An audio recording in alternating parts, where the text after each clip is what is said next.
ไม่สูงค่าไม่สูงผมจมาตอนพี่น้องเฮาค่าผู้เข้ามาบันเทิงตัววิดีโอข่าวผ่านตั้งช่อง YouTube น้องๆในกันเนาะอำนั้นก็ที่ตั้งเพจFacebook กาเฮาตั้งหู้อยู่ในมือเฮาเนี่ยกันเนาะเอาค่ะในวันมื้อนี้ก็มาทบกันจอมข่าวแทงยาวในกันเนาะตอนดาวันมื้อนี้ก็เฮาก็ได้10เลยเห็นดิกไทยเฮาก็แทงในกันเนาะเมื่อป่วนมาก็เฮาก็เลยเห็นกว่ายาวในกันเนาะดิกไทยเกี่ยวกับสลามันในกันเนาะลายปวงโตลายวาโตมันในกันเนาะสลา32โตยาวก็มาแทงโตเมลิกมันในกันเนาะโตเมลิกไทย44โตในเฮาค่ะแล้วเห็นมาจอมกันนำเหย้าในกันเนาะพี่น้องค่ะก็สังสือว่าพึกอ่านพึกว่าในก็ติดไล่กันเหย้าในกันเนาะมาในตอนในก็เจ้าหนังข่าวว่ากันเมื่อคลิปป่วนมานั่นในกันเนาะเฮาค่ะได้มาพึกเห็นพึกอ่านพึกว่าพึกอยากไว้ให้มันได้อมจับซบในกันเนาะมันเป็นไม่มวลในกันเนาะเป็นสระไอไม่มวลในกันเนาะก็เพราะว่าสระไอไม่มวลเนี่ยมันมี2อันกันเนาะสระไอไม่มวลแล้วก็สระไอไม่มาลายในกันเนาะมันมี2อันนะเนาะใน2อันในป้อว้าวข้ามไล่ไว้อันขนาดเนาะสระไอไม่มวลเนี่ยมันมีติใจเนี่ยกันเนาะมันมีติใจแล้วก็มีชาวโตกล้วยเนี่ยกันเนาะป้อว้าวข้ามฮู้ไว้ในกำนั้นป้อว่าถึงข้ายันได้ใจมาในกำนั้นทำมาป้อว่าข้ามไล่ไว้ในเขาก็ได้กังนะครับเนาะเขาก็ได้วนว่ามันเปลี่ยนสระไอไม่มวลหืออันนั้นก็เป็นไม่มาไล่หือน้อนะกำนั้นเขาก็ได้วนกังนะครับเนาะเขาก็ได้วนกังแล้วก็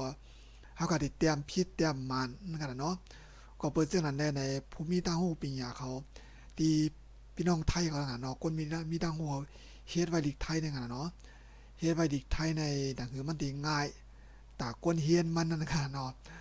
หนังที่ต้องง่ายนั่นนะครับเนาะก็เปิดเรื่องนั้นได้ในเฮาขาดได้มาเลยไปเห็นตัวจำกันในวันมื้อไหนนะครับเนาะสระไอไม่มวลตีได้ใจในมีชาวโตกวยนะครับเนาะมีอย่างละลายในเฮาคากันเลยเห็นตัวจำกันกันเนาะเอาค่ะเป็นอันไหนนะครับเนาะพึกอ่านคำไม่ม้วนที่ต้องจำนะครับเนาะมีชาวตัวสระเสียงไม่มวลนะครับเนาะมันได้มีไม่มวลไม่มาลายนะครับเนาะไม่มาลายแต่ก็มีตัวใจนำอยู่นะครับเนาะก็คือว่าไม่มวลในมันมีชาวโตกวยนะครับเนาะเฮาก็ได้มาเลยเห็นตัวจำกันในวันมื้อไหนนะครับเนาะอันนี้กันเนาะข่าวดีอ่อนว่านะครับเนาะพี่น้องค่ะก็เพราะว่ามาตัวคลิปวิดีโอข่าวอย่างไหนก็พึกว่าจอมนะครับเนาะพึกว่าจอมยาวก็เอากล้องถ่ายมือถือกันเนาะถ่ายไว้อันนั้นก็เตรียมไว้ในปากก่อนเนาะลองไล่อ่านลองไล่วางที่ว่าจังได๋กันเนาะผู้ใหญ่นี่กันเนาะหาผ้าใหม่นี่กันเนาะผู้ใหญ่หาผ้าใหม่ให้ให้สะไพนี่กันเนาะให้สะไพใช้ของคอนี่กันเนาะไผ่ใจเอาใส่ห่อนี่ครับมีหลงไหลไขขอดูนี่กันเนาะจากใคร่ลงเดือใบนี่ครับรู้น้ำใสแล่ปลาปูนี่กันเนาะสิ่งใดอยู่ในตู้นี่กันเนาะมีใช่อยู่ใต้มีใช่อยู่ใต้ตังเตียงนี่กันเนาะป้าใบถือใยบัวนี่กันเนาะหูตามัวมาใกล้เคียงนี่กันเนาะว่ากันจังนั้นเนาะหูตามัวมาใกล้เคียงนี่ครับหูตามัวมาใกล้เคียงยาวก็มาแทงว่าเล่าท่องอย่าด่าเลี่ยงนี่กันเนาะ20ม้วนจงจำดีนี่ครับอันนั้นมันเป็นวรรคนี่กันเนาะบ่ตั้งแต่กันเนาะเพราะพี่น้องไทยเขาก็ได้ว่ากลอนนั่นกันเนาะเขาได้ห้องกลอนนี่ครับอันนั้นเป็นกำจับเรียบนี่กันเนาะมันได้ต้องง่ายนั่นกันเนาะพอตั้งไผใต้ก็ผู้ใหญ่หาผ้าใหม่ก็ก้นลงกอกันเนาะหาผ้าใหม่ๆนี่กันเนาะให้สะไพใช้ของคอนี่ก็จังว่ามีปอขนาดเนาะปอไผ่โพนี่กันเนาะหาผ้าใหม่ๆปันนุกไปใจนี่กันเนาะว่ากล้องใส่คอลูกไปนี่กันเนาะไผ่ใจเอาใส่ห่อก็จังว่าเต็มใจเต็มข้อเอาใส่ในห่อนี่กันเนาะมีลงไหลไขคอรูนี่ก็จังว่าไผย้อนตุ้ยก็มันปันนั่นกันเนาะจากไข่ลงเรือไปเนี่ยก็ตีห่อลงอยู่ในเฮือก็ตีห่อกว่านั่นกันเนาะรู้น้ำใสแลปลาปูเนี่ยก็ตัวป่าตัวปูนั่นกันเนาะตัวน้ำเนี่ยกันเนาะสิ่งใดอยู่ในตู้ก็ยังอยู่ในตู้เนี่ยกันเนาะ มีใช่อยู่ใต้ตังเตียงเนี่ยก็อำใจว่าอยู่ใต้ตังอยู่ใต้ตังอยู่ใต้ตีนนอนนี่นะครับเนาะเตียงเนี่ยเป็นกูกันเนาะอำใจสั่งอยู่ใต้ตีนนางใต้กูเนี่ยกันเนาะใต้กูนอนเนี่ยครับบ้าใบถือใยบัวเนี่ยก็มันจึงปลาใบเนี่ยเป็นก้นอ้ากันเนาะก้นอ้ามันจะปลาก็มันอ้ายาวกอมถือหมอกโมถือใยโบเนี่ยกันเนาะหูตามัวมาใกล้เคียงเนี่ยก็ตามบอลีเนี่ยกันเนาะมาจำเนี่ยกันเนาะ20 มวนจงจำดีเนี่ยก็เล่าท่องอย่าล่าเลี่ยงเนี่ยกันเนาะว่าเล่าท่องอย่าล่าเลี่ยง20 มวนจงจำดีเนี่ยกันเนาะเขาว่าอย่าปีมันจะว่าอ่านให้มันอะไรเนี่ยกันเนาะอ่านให้มันอะไรเนี่ยเพราะว่าคาไรเศร้าตูแนวเนี่ยมันมันมันหยาบชังขนาดเนาะแต่ใจไม่มวนในขนาดเนาะข้าวเดี๋ยวอ่านว่าแทนนี่ทั้งกำหนึ่งเนี่ยกันเนาะผู้ใหญ่หาผ้าใหม่เนี่ยกันเนาะให้ซับไพใช้คล้องคอเนี่ยกันเนาะไผ่ใจเอาใส่ห่อเนี่ยครับมีลงไหลไขคอดูเนี่ยกันเนาะมีลงไหลไขคอดูเนี่ยครับจากใคร่ลงเรือใบเนี่ยกันเนาะรู้น้ำใสแลปลาปูเนี่ยครับสิ่งใดอยู่ในตู้เนี่ยกันเนาะมีใส่อยู่ใต้ตังเตียงเนี่ยเนาะบ้าใบถือใยบัวนะครับหูตามัวมาใกล้เคียงเนี่ยกันเนาะมาใกล้เคียงนะครับ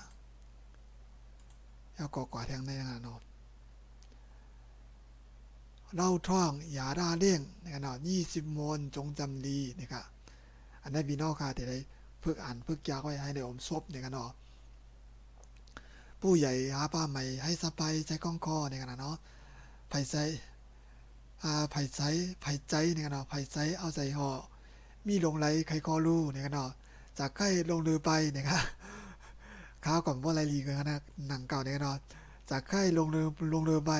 รู้น้ำใสและปลาปูเนี่ยกันเนาะสิ่งใดอยู่ในตู้มิใช่อยู่ในต่างเตียงเนี่ยกันเนาะแล้วก็ป้าใบถือใยบัวจากไข่ลงใจกันเนาะป้าใบถือใยบัวหูดามวัวมาใกล้เคียงเล่าท่องอย่าด่าเลี่ยง20 มวนจงจำดีเนี่ยเนาะข้าวกับมือข้าวเฮียนก็เลยอยากเลยอ่านโซ่ไว้เนี่ยเนาะในข้าวออกมาหนีเอาเนี่ยเนาะมันติดใจในไม่มวนในติดใจใหญ่ใหม่ให้เนี่ยเนาะใหญ่ก็ใหญ่กันเนาะใหม่ก็อันใหม่นี้นะเนาะให้ก็ปันเนี่ยเนาะไพ่ก็สับไพ่มันติมีตัวมาโตแทงเนาะสับไพ่ก็เป็นลูกไปค่ะเนาะใช้ก็บอกว่าใจเฮ็ดเมียวเมียวนั่นน่ะเนาะใช่ทำมันใจทำมันใจเฮ็ดอันนั้นในเนี่ยค่ะเนาะอันนั้นก็ใจจ่ายเงินกันเนาะใช้จ่ายในห้องแต่ไหนกันเนาะใช้ตัวในกันเนาะมันจะมี2 ตัวกันนะปองปอก็ปอกับสตีเนี่ยใกล้เตรียมผิดเวทในกันเนาะตัวในกันเนาะตัวในค่ะติเตรียมเทิงอีกหนึ่งในกันเนาะในกันนะใช่ใช่อันนี้ใจไหนในกันเนาะใจอ่ำใจในกันนะตัวในกันเนาะใช่ในกันเนาะชอไอใช้ไม่เอกใช่ในกันเนาะอันไหนชอไอใช้ไม่โทรใช้ในกันเนาะ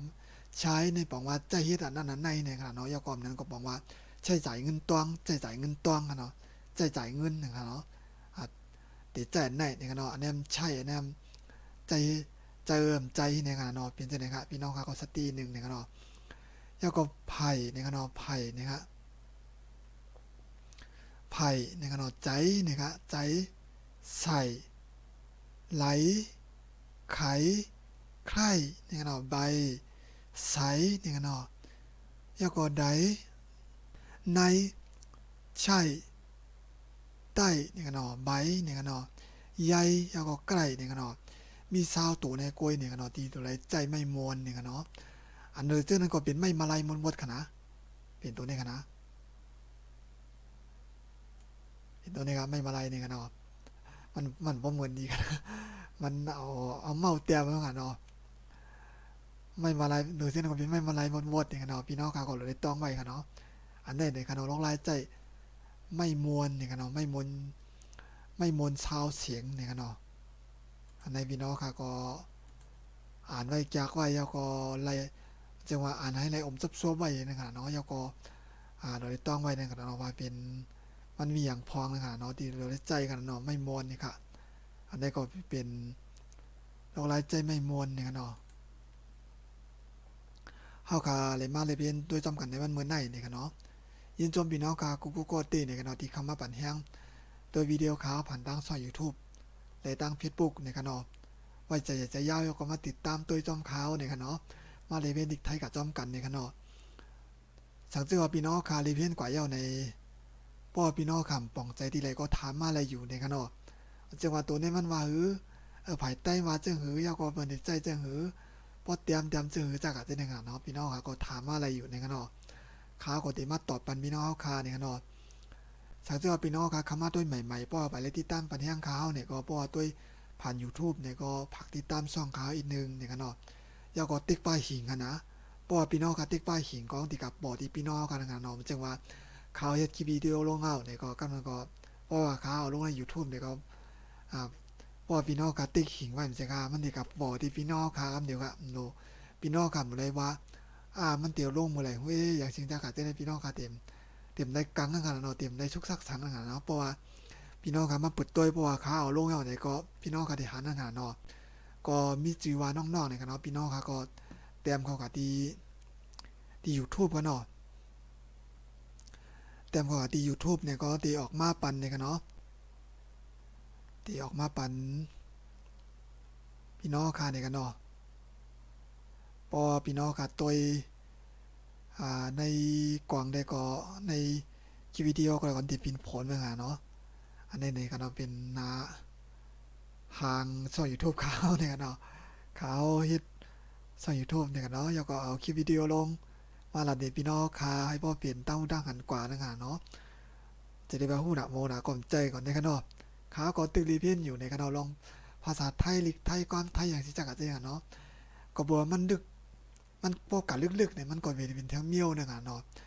ก็อีกว่าให้เอาขาป้อใจไรนั่นเนี่ยให้เอาขาป้ออ่านอะไรมันจังว่าป้อกับจอมตาจอมตางเนี่ยก็ป้ออยู่เมืองไทยว่านั้นก็ป้อพี่น้องกับอยู่เมืองใต้ยาก็พี่น้องกับซื้อของตีเอาเมืองไทยเมืองขายอย่างเนาะพี่น้องก็อ่านด้วยว่า